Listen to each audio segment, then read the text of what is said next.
All right, dobry večer, good evening, bonsoir. We are starting our webinar tonight, looking at the UCC's survey on newcomers. We have a couple of guests on the screen with me, Anastasiia Lazarchuk from the Ukrainian Canadian Congress and Jack Jedwab from the Metropolis Institute. My name is Ihor Mikhaczyshyn. I'm here in Ottawa at UCC's national office, and I'm going to just do a few words of introduction before we get started. So, дуже дякую всім, що ви з нами нині. Today is September 30th, the National Day on Reconciliation, and the UCC has put out a statement. If you want to see our on our website and our social media, we obviously recognize the importance of the day, and we are reflecting on the injustices of colonialism on Canada's Indigenous people and on the legacy of discrimination and trauma. And so we've put that statement out for a number of years, including today, and we're proud to do so. But today, on our survey, we're going to have some presentations on the data that the Ukrainian Canadian Congress worked to collect. So, for those who don't know, the Ukrainian Canadian Congress is the national federation voice of the Ukrainian Canadian community. According to the last census, we have about 3.5% of the population, just over 1.5 million Canadians, self-identify as Ukrainian Canadian, and we're proud to represent and speak for that community. So we did this survey a couple of months ago in the spring and in the summer, and we're going to tell you more about it tonight. A little bit of housekeeping. If you would like to ask a question, there is a Q&A function at the bottom of your screen where you can write in a question. We're probably going to go through the survey results and have questions at the end because there's a lot that you'll see, a lot of information, and we're not going to sort of stop and start during the thing. But happy to have your questions. We also may not be able to answer all the questions, but we'll get to as many as we can. I'll be keeping an eye on that during the presentation. So I did want to introduce my colleague Anastasiia and my friend Jack Jedwab from Metropolis. Anastasiia will just tell us a little bit more about the survey and the methodology, and then we'll turn it over for Jack's analysis. Dякую, thank you, Ihor. So yeah, talking about Ukrainian newcomer survey, as Ihor mentioned, it was done during months of May and June this year. So for about 30 days, people were able to fill out their responses. We had about more than 4,000 responses. Most of the targeted audience were Ukrainian newcomers. Okay, let me just. Objectives for the survey were obviously to identify programs, services, supports that newcomers consider the most valuable. It was also important to us for understand the barriers and challenges that Ukrainian newcomers feel right now in Canada, understand how many of them are going to stay in Canada, proceed studying in Canada, children going to school in Canada, and all this regarding the program and services. It also enabled us to compare those results with a community survey that was done in 2021 from UCC perspective, mostly on values, identity, and how Ukrainian Canadian identifies themselves. So if we're talking about who was able to answer those questions. So there was about 45 questions with two open-ended questions in the end. We targeted Ukrainian or Ukrainian Canadians with age 18 and older, currently reside in Canada. The language of the survey was Ukrainian because it is for Ukrainian newcomers. You can answer the questions in the survey if you are in Canada for the last 10 years, but the most targeted audience was newcomers under co-ed program. So in terms of gender and age, you can see that there is 67% of female and 31% of men who responded to the survey. On the age group, 24 to 39 was the biggest age group, and 40 to 55 is the second biggest group. If we're talking about demographics, so here's Ontario is the biggest one. The promotion was done mostly through the social media, but also through different settlement organizations. So we can see that other big provinces are Alberta and Manitoba, and this corresponds really well.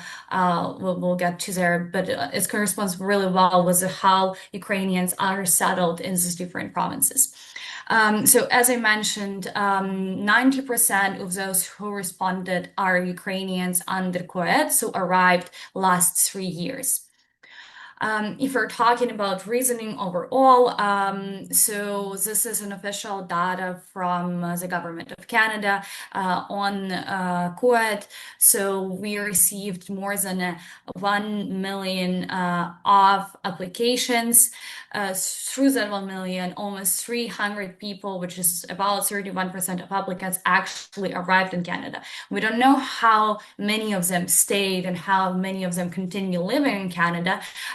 But those just give us approximate numbers, and those numbers gives us understanding of how big this wave of immigration is. And this is actually the biggest wave of Ukrainian Canadians, Ukrainian Canadian immigration.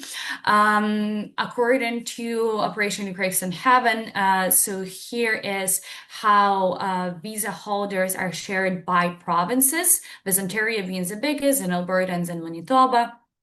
And a general statistic on how many Canadians identify them as Ukrainians, Ukrainian Canadians or from Ukrainian descent. According to 2021, it's 1.25 million. So this all is just like key figures where we're coming from with this survey. If we're talking about today's presentation, so it's divided by 5 thematic blocks, and this is how we asked those questions. So we asked questions on Ukrainian identity and values, on connection to Ukraine and settlement experience, and involvement in the Ukrainian Canadian community, donations to Ukrainian Canadian organization, and participation in Ukrainian education, and language use, and further participation in programming. So Jack will go theme by theme, covering the key objectives and key outcomes from every theme, but then we'll go in depth with different, the most important questions as we highlighted. Also important to note that broader examination, broader analysis would be available on UCC website after this webinar. So if something is not covered, you would be able to find it there. But right now we will go theme by theme by outcomes, and then we'll go in depth to all of these questions. And then at the end, as Ihor mentioned, we will have Q&A, so we would be able to answer some of your questions regarding this survey. And right now, Jack, I'll turn it to you. So if you want to share your screen instead. No, thank you. That'd be great. All right. Screen. Okay, let me just see where we were here. Yeah. Sample demographics. Then we did that. We did that. Apologize, everyone. Yep. I'm just getting to the, I think we're about here, right? Yep. Yep. So just before I begin, I want to say thank you to Ihor and to Anastasiia for providing us with this opportunity to analyze one of the richest surveys I've seen in this particular area in some time. It's a very unique survey, actually, if I may say. I haven't said that, I think, in our previous conversations, but there's a lot to reflect on in this survey. It's not simple to construct a sample of this size around a given community, so really congratulations to Anastasiia and all those people who've worked on this thing. It's a very challenging piece of work. Very important survey, not only for your community, but I think for Canadians in general. It's an important survey, as you know, it eventually, I presume, will get rolled out. So really congratulations and thank you for the opportunity to do this. I don't say this, gratuitously or, to flatter necessarily, because for those of you who don't know me, I eat and sleep surveys. I've been doing them I work on them in my sleep it's been almost 3 decades now. So when I see something like this, it's a real opportunity to help Canadians better understand what, really foundational community for this country in terms of how things are evolving for the community is, understanding its environment and will permit you, I would like to think, to address some of the important issues that the recent wave of Ukrainian migrants is encountering and will encounter going forward. So that's my opener. I know there was a request to talk a bit about Metropolis. For those who are not familiar with Metropolis, We run these big conferences on immigration integration, the kind of the largest conferences in the country on these issues. We also do a fair bit of research. We have a strong research component with a big focus on integration issues. We do publications, and we have some bilateral initiatives we do with other countries where we're sort of doing data sharing and knowledge transfer work. And so there's a lot more to say, but I'm not here to talk Metropolis really. So I'm here to share with you, the results from the analysis that we've had the opportunity to do. So theme 1, Ukrainian identity and connection. Basic takeaways. More than half of the respondents said they felt a very, very strong connection to Ukraine. Almost half of the female respondents also felt a very close or somewhat close connection to their local Ukrainian community. A third of males felt the same way. We did a lot of the breakdowns by age cohort in terms of, the analysis of the data and taking the deep dive we did. Sort of the first real priority for us was to really look at some of the demographic underpinnings, what underlies this from a demographic standpoint. So you can see these are the key takeaways from looking at those demographics with the focus on age and gender, right, in particular. But you'll see other, aspects as well. So as said, the 40 to 55 group respondents with children are much more optimistic about children being involved in the Ukrainian Canadian community compared to younger adults. And younger respondents were reportedly reading news related to Ukraine at a significantly lower frequency than were older respondents. So that's the summary for that particular segment. I'm going to go over these key points. You can follow them with me. I talk a bit fast, so if you want me to talk slower, I can do that. I want to be able to share with you as much as possible, and there's a lot to share. And so Ihor mentioned that this presentation will be available, as will the rest of the data. So hopefully you'll take the time to look at it beyond, my sort of summarizing things. So in the migration settlement thematic, employment services and job search assistance were cited as the most difficult things to secure after one's arrival. Language skills were an obstacle for a significant segment of the population, notably that sort of 40 to 55 cohort. A key issue, most respondents said they were not considering returning to Ukraine in the near future. At least 1 in 5 of the 55, 56 plus respondents were optimistic about returning. So there are going to be some age factors in terms of the desire or tendency to return or not to return. But for the most part, people are saying they're not considering returning to the Ukraine in the near future. It's interesting when you do some tracking on that issue. There have been previous surveys done with smaller samples by IRCC, the evolution of people thinking about that from the sort of start of the migration process as related to the Russian invasion of Ukraine. And that's an important issue to continue to track, right, going forward. Family connection is important.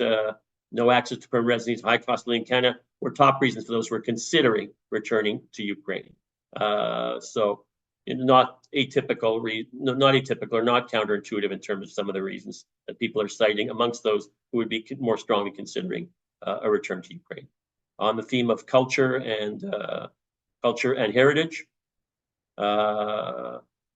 again, culture and heritage measures at this stage, critical as they are, we're sort of in a bit of an early stage. Well, one would have to see over time, what the tendency is in terms of issues around cultural retention. But at least at this more preliminary part of the process of migration, we see here that in terms of the highlights, children of over a third of the respondents attended Ukrainian school in Canada, as well as participated in other Ukrainian educational artistic programs. So again, this is a connection with, the Ukrainian culture, which is something one presumably has the opportunity to do. It's not always as evident in terms of those opportunities, but and so there was a good battery of questions in this area to try to measure how people are going about doing that, where the desire to do that, is present. Keeping in mind something we ideally want to explore in terms of looking at the relationship between, or the intersections between these various themes, what the challenges of settlement as regards employment, language adoption, and so forth imply for retaining one's culture and heritage. The sort of symmetrical process of doing both, of making those adjustments while retaining heritage. So over 3/4 respondents interest in strengthening their connection with the local Ukrainian Canadian community. That's a very important finding. Respondents believe the program's children and youth and support for new arrivals were most important in the development of the community. Next theme, community involvement and volunteering. There were a very large segment of questions around that particular theme. Amongst those who did participate in any Ukraine-related organizational activities, most respondents cited a lack of time as a main reason for doing so. That's a very common indicator for Canadians in general in terms of the reasons they cite that are disincentivizing participation in volunteer activities. Just under half of women, as well as the youngest cohort in the survey, reported having volunteered with the Ukrainian Canadian organization or charitable initiative. So there are demographic underpinnings or demographic considerations that are very relevant in terms of who seizes the opportunity or who pursues the opportunity of engaging in volunteer activities. Support in terms of language courses for middle-aged and older respondents and flexible schedule and practical skills training were said to be the most helpful for volunteers, and that was, also related to age, or age was a driver of the extent to which those considerations were pertinent for those engaging in volunteer activity. Organizations having a cause that people cared about and were having an impact on the community were the most important factors in people's decision to donate.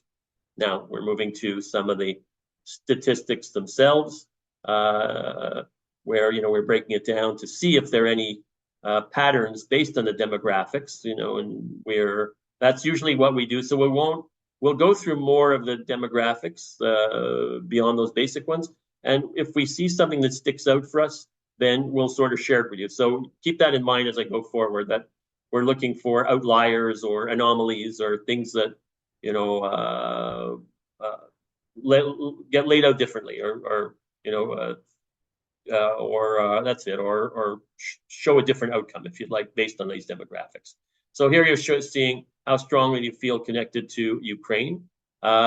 Very strong. You've got sort of basically across the board, half the population feels that very strong connection. But in that 56 to 74 cohort, the very strong connection is about between 15 and 25 points higher, right, than the other cohorts, and sort of 18 points over the average, which is at 55%. So not counterintuitive that older cohorts will have stronger connections than do younger cohorts. But what was interesting was the gap between men and women, with women showing a much greater tendency, keeping in mind they're also the larger, the survey, majority of respondents, and an important majority were women that were surveyed, but they were showing a much higher degree of connection to Ukraine than are men, right?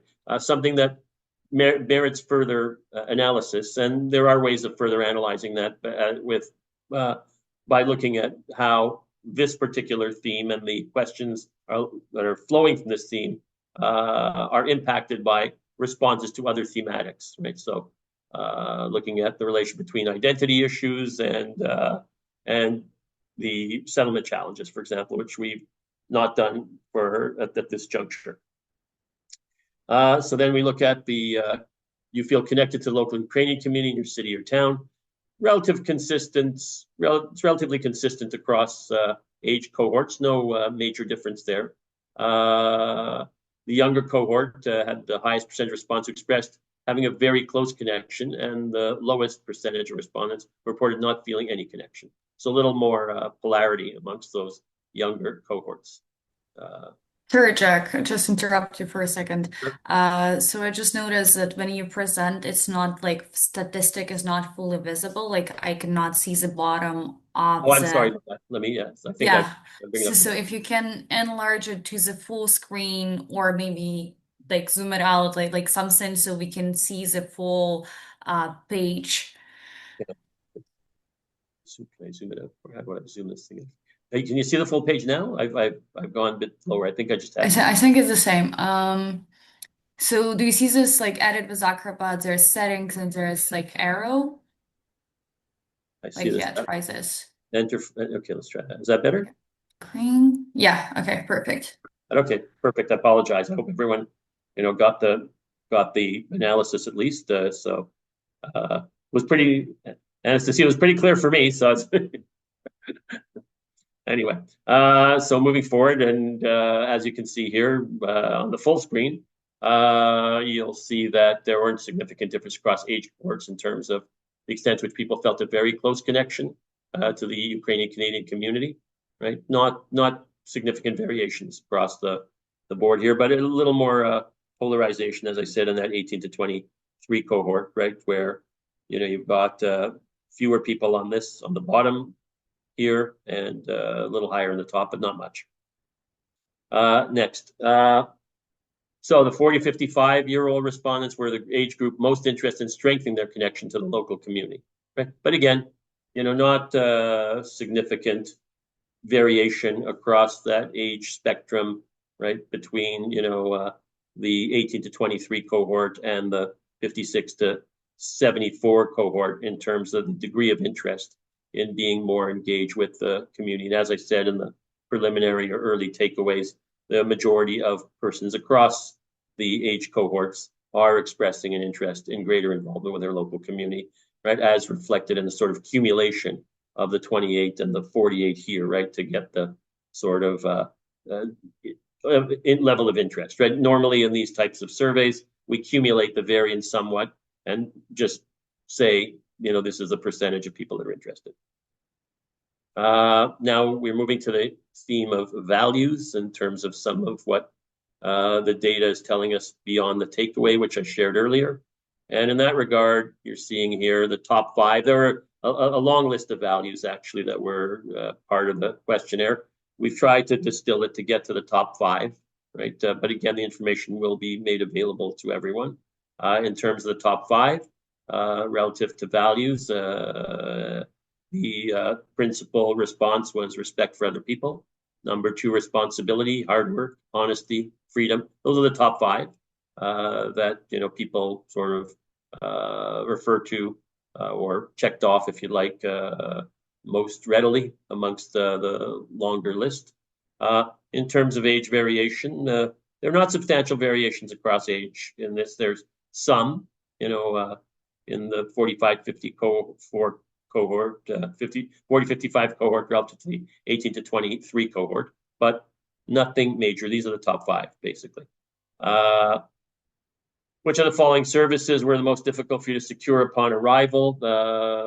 Principally was employment services or job assistance. Immigration or legal information was next. Housing support programs. Those are the top 3. Language courses, number 4. To be fair, I've seen a lot of surveys done for the general population, and these are not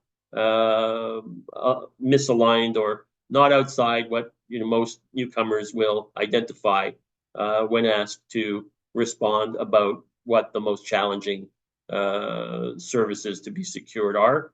Usually it is employment, language, housing supports that come up most often. So next. These are the sort of top 5 answers broken down by gender, right, for the same question or results you just saw on the previous slide with respect to male, female, not substantial differences in terms of what are identified as the principal challenges and by way of securing services or supports. In terms of age cohort, also not substantial differences. The working age population was a bit more inclined to identify the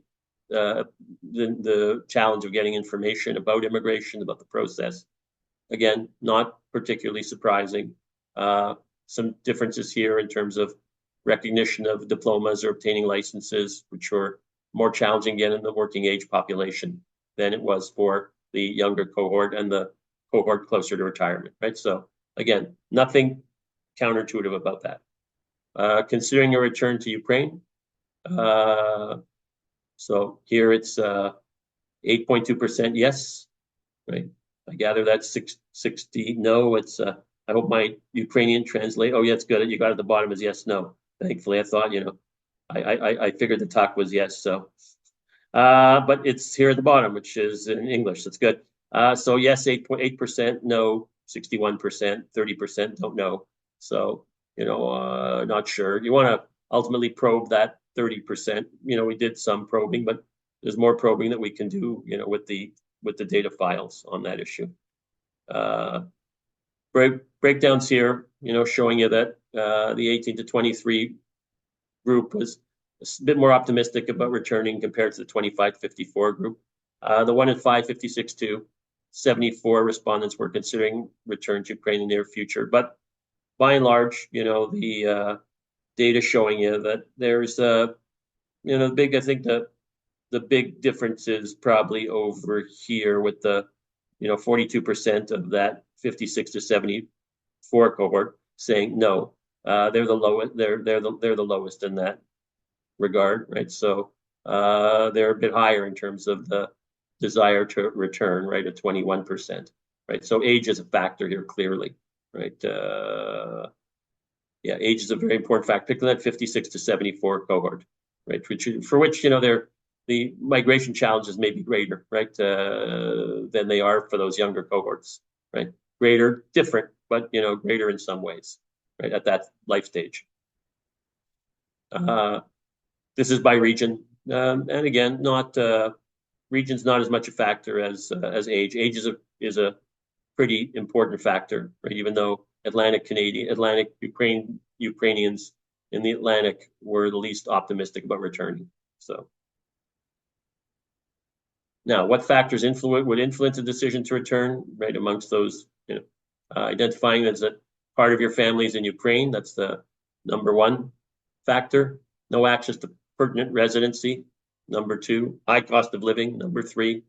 Homesick or emotional connection to Ukraine, number 4. Difficulty finding stable work, number 5.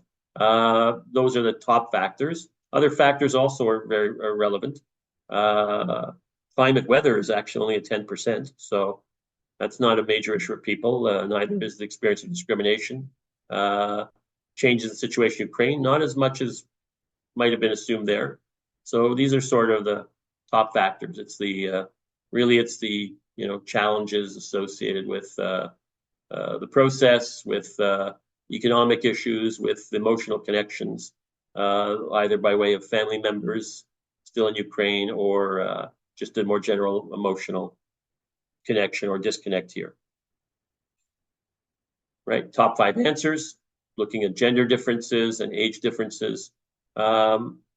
Really, there are some differences that you can see, but they're not substantial on the basis of gender, right? So that's not where the key sort of indicator is. It's more of a factor on the basis of age cohort, right? You can see here that the feeling, the rather identifying part of your family being Ukraine as a factor is greater in that younger cohort than in the older cohort. There's variation here, right? On each end of that spectrum, the youngest cohort, the oldest cohort with respect to access to permanent residency. High cost of living, not much variation there. More variation in terms of the emotional connection, particularly amongst the younger cohort, right? So lack of affordable housing, that's going to affect more of the cohort 40 plus from what the survey is telling us. And really, this ability to find work, generally a concern, but pretty consistent concern across that age spectrum. So roughly in this particular issue, roughly 40% of respondents reported facing some language-related obstacles in their participation or integration in a local organization. So language is an issue, not for the majority, but for a very significant minority of the population, and 1/6 considers it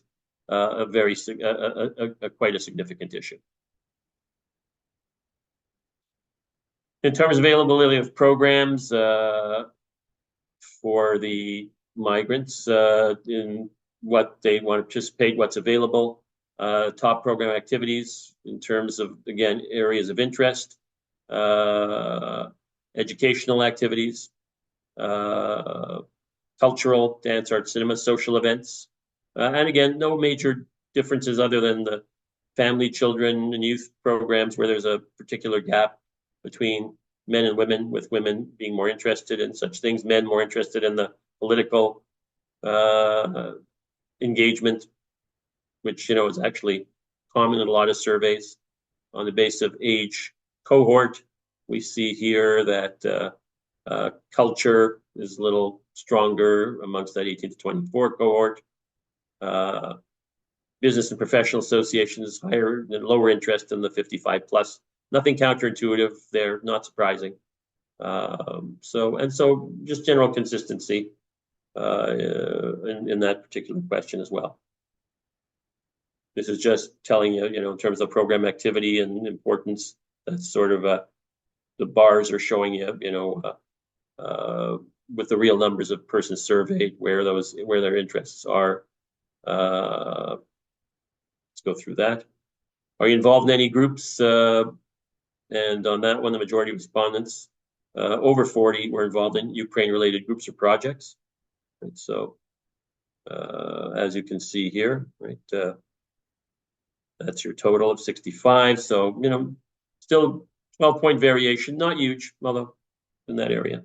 A lot of convergence across the demographics on a range of these issues. Have you been an active participant in Ukrainian Canadian charitable organization or charitable initiative in the past 5 years? Clearly, so 1 in 4 say yes, and it's again consistent across the age cohorts, so not considerable variation, in that area. Next, volunteered with Ukraine organizations and charitable initiatives in the past 5 years. Nearly half of Ukrainians under 24 reported volunteering in the past 5 years. Along with over 46% of respondents in the 40 to 55 cohort. The main reasons for non-participation over the past 5 years, lack of time is the main reason, as we said in the takeaways at the front of the presentation. What support, if any, would be interested in terms of volunteerism, Ukrainian Canadian organizations? Language courses are important. In the past 5 years, have you made a donation to a Ukrainian Canadian organization? Again, relative consistency, slightly higher percentage of young people and older respondents reported making donations. Right. Which of the following factors from your decision to donate? As we said earlier in the takeaways, it's, number one, the organization has a cause that one cares about, and make a contribution to the community. Trust in the organization. Again, not generally out of line with what most Canadians would respond on these issues.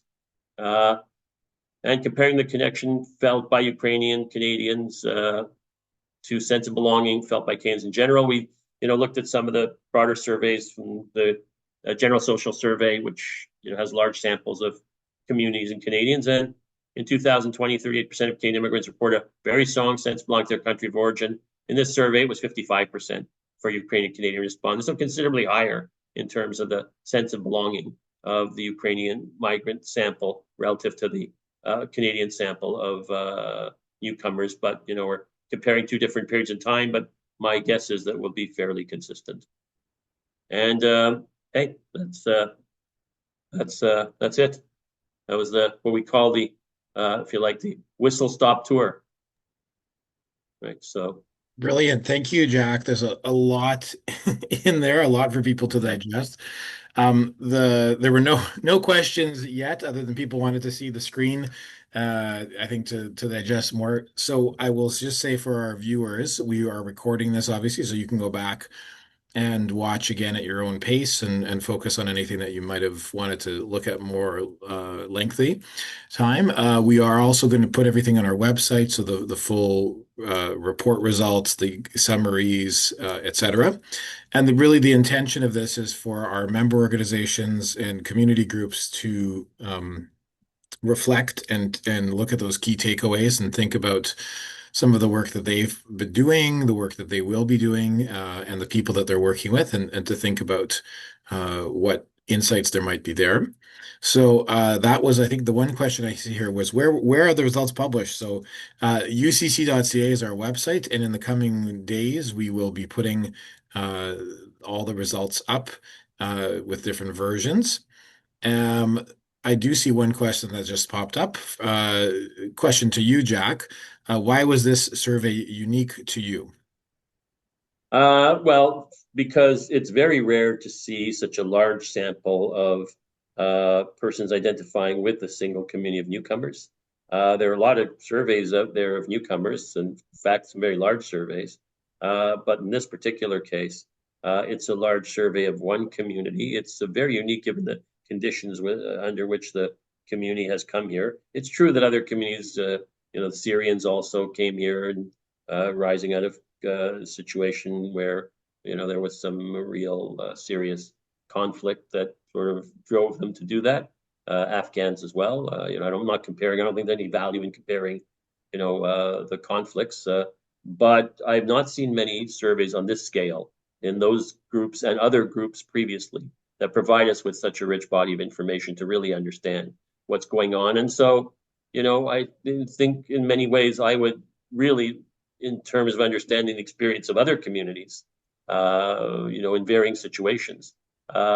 This community, this rather model is a fantastic model for surveys of other communities. In fact, I'm trying right now to see if I can secure some support to do a survey like this of Iranians in Canada, right? So, which, again, would provide such a rich body of information to both help the community on the one hand, but also, as I said, to help Canadians understand what newcomers are encountering, and particularly in this very unique situation where this group of people very much deserve the support of the Canadian population. So Great. Well, thank you, Jack. And again, as I mentioned, we will be publishing the whole. So there's a couple of questions and comments here. We will be publishing everything on the website, sharing it with the public, the government, Department of IRCC, whoever wants to see it. That's our commitment, especially to get it to as many decision makers in our community as possible. We do plan to put a few hundred copies into print because we think it's important to have at our triennial congress to give to leaders to take home and have a print copy as well, of course, the online versions. And we learned from our previous community survey that sort of having a long version and a summary version and a couple of sets of slides that people can share easily around their own board tables, because there is a lot of data. Not all of it is interesting to everybody, but there's certainly enough in there that people can take away in terms of what the kind of work that their organizations are doing and what they're thinking about in the future. So we just have a couple more questions I can answer quickly on the live here, and then I'll turn it over to Anastasiia. Um, we're doing this today on September 30th because we don't plan to have another presentation about it in the program of the Triennial Congress, because that's in 45 days. We thought it was really important to get this analysis done over the summer. The survey was done in the spring, analysis done over the summer, and today we're presenting it in as quick of a fashion as we could so that it gets out there to people. And certainly it's going to be, and it is something that will be talked about for a long time in the future, and isn't intended to be forgotten, but so it should be something that is used for months and years to come. And so that's our plan in terms of the program of the Congress. I'm going to turn it over to Anastasiia just to talk a little bit more about the survey, and then we can get back to see if there's any other questions. Yeah, so there is actually one question that I wanted to answer about general takes and general things to look at in the survey. So we covered like why we covered those specific questions today, why we selected those questions. So as we mentioned, there was 45 questions that people answered, but today we covered only partially, like some of them. So why we selected those? Because we think those are the most important. So the most important things to look at is how many Ukrainians are planning to stay. Like we don't know the specific number, but in percentage, we see that it's a very large part of people who is planning to stay in Canada. That means that all these people are somehow they will integrate in the community, and somehow community should meet their needs. So in terms of these needs, I think very important question was in terms of services and programming that people expect, with number one being about education and youth. So this is something very important to look at. Some other things about a little bit more about education in children you can find in our broader results, but this is some very interesting statistic to look at. There's also very interesting things about identity. When you think about those questions, they seem like theoretical, but then from a lot like from perspective of marketing, from perspective who are you targeting, it's very important to understand what it is response to people. For example, people said that five things like responsibility, hard work, and other reasons are the top five that responds the most to them. So this is something that we want to target in our marketing materials. This is something that we want to target in our communication materials. So those definitely were some key takeaways that we took for us, like on national level, and this is something that we also sort of promoting to look at for you. And yeah, as you mentioned, the broader results will be available. So what we have from those 45 questions, there's a presentation as in Jack and his team prepared, and it's 77 slides, another 77 slides, which goes in depth cross-tabulation in terms of gender, age, provinces, when you can look in depth how people answer to each of those questions. But we will publish that. We will print those reports, and we're obviously like happy to answer all these questions. I see there's more questions right now, so Igor, you can answer some maybe. Yeah, so again, we've taken a lot of Jack's time tonight, and we're very happy and pleased to have his expertise. Jack, just in terms of next steps and sort of, how you've seen surveys used by organizations more at a high level, what advice would you have for us and for our Ukrainian community organizations about what to do with this kind of survey? I've mentioned a little bit of our hope in terms of how people kind of plan programs, but what do you think? What are the angles that people could be thinking about around their own volunteer board tables or with other decision makers? Well, ideally, in a next step, whoever does this time permitting, and we'll see how we can support it.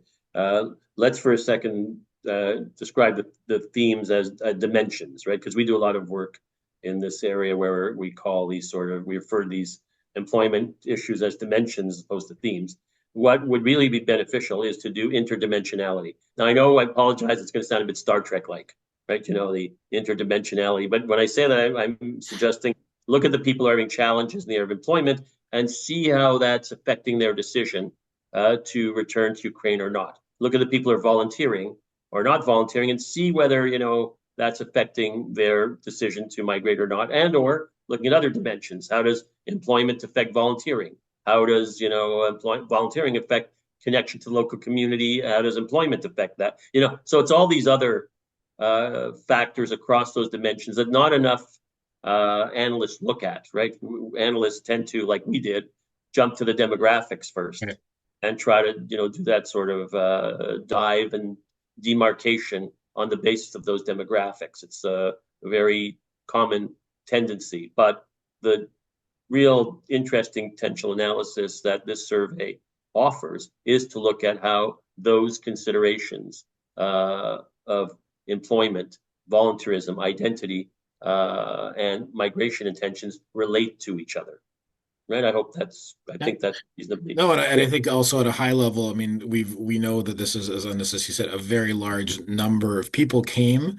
It's a part of our exercise. I think, thanks to the Canada Ukraine Foundation grant and thanks to the UCC Charitable Trust, we're able to do this kind of research. It's not something we do, all the time, but we felt, and enough of our leadership felt it was an important thing to devote resources to and to listen to the community of newcomers and hear, and learn more about them. So I think it's a unique historical time, a unique opportunity, to get a slice of their viewpoints. And I know that our leadership heading into the Triennial Congress and looking ahead at every branch and every member organization will, is eager to, because we've already heard from them. They're eager to see this. They're eager to engage with newcomers. Many or most have already. And it's also providing an interesting sounding board against some of the things that have already been done, right? Some of the programs that have already been undertaken.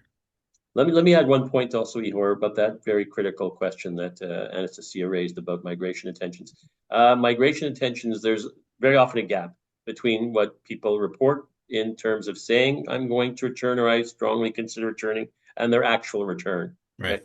We'll have to see over time, what transpires. But sometimes what one says in a survey and one ends up doing the sort of true outcome is, or underlying sort of consideration here is the gap between those things, right? So I asked, I don't want to, again, I'm not drawing any analogy or comparison, but, I'll ask a lot of people in Canada in surveys about migration intentions, do you want to move to Florida in the next 5 years? And, Yes.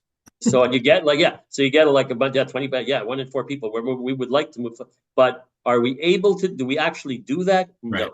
No, because there's factors associated with doing that may not be fully sort of considered, that can be incentives or disincentives to doing that, right? So all I'm saying is we need to be cautious about that element, and it's critically important findings and data, right?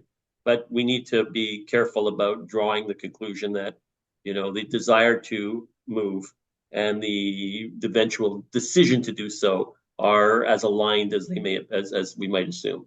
Right. I You did get want, you're go following ahead. me on that, right? Yeah. Yeah, that's great. I did want to mention, and I'll put the link in for people who were looking for other research on Ukrainians coming to Canada. So there is a website called ukrainesafehaven.ca, which was run by an organization, a secretariat that was working to help coordinate Ukrainians and help funded by the government. So they have a lot of interesting numbers there that were they had conducted research before people were arriving in Canada, during their arrival, and then post for those that had left. There's about 10 different ways you can slice that data there. So it's the website is called ukrainesafehaven.ca, and the data portal is still there. I will we'll share it with everybody as well. But I wanted to just, for those who are interested in seeing other slices of data. That was the only real big survey that we had seen of, demographic and intention and experience. So definitely wanted to mention that to people as well. Okay, Anastasia, any final comments just to note for people before we wrap up? Yeah, just one more thing. So I saw someone asking about like information available by province. So yes, it's all available in our final presentation, but also something to mention. When we were conducting this survey, our branches and member organization were able to do their individual links, so their individual survey version, and have analytics for their members. So this is something that is still available. So if you are this organization who wants to receive the results by this link and you did not receive it yet, so you can contact us and we will give you this link. So this is something I wanted to mention. But yes, we have all these different statistic available, and we'll hope you will read it later on our website. Excellent. Well, okay. So on that note, I'm going to thank Jack, thank Anastasia for pulling this together, and thank everybody who took the time to participate tonight. And if you were a respondent of the survey, we thank you as well. We did have some great companies that were helping us with some prizes for some of the survey winners, so that was a nice little added incentive as well. Again, we're 44 days away from the UCC's Triennial Congress. I'm just looking at my calendar here at my right hand, and so we hope that if you want to volunteer, you can do that. You can go to congress.ucc.ca and you can volunteer. You can sign up as a delegate from one of our member organizations, and you are going to have a fantastic time in a big room full of hundreds of Ukrainian community leaders talking about these important issues, and we'll have copies of this report to hand to you to take home. So, na dobranic, дуже дякую всім. Bye-bye.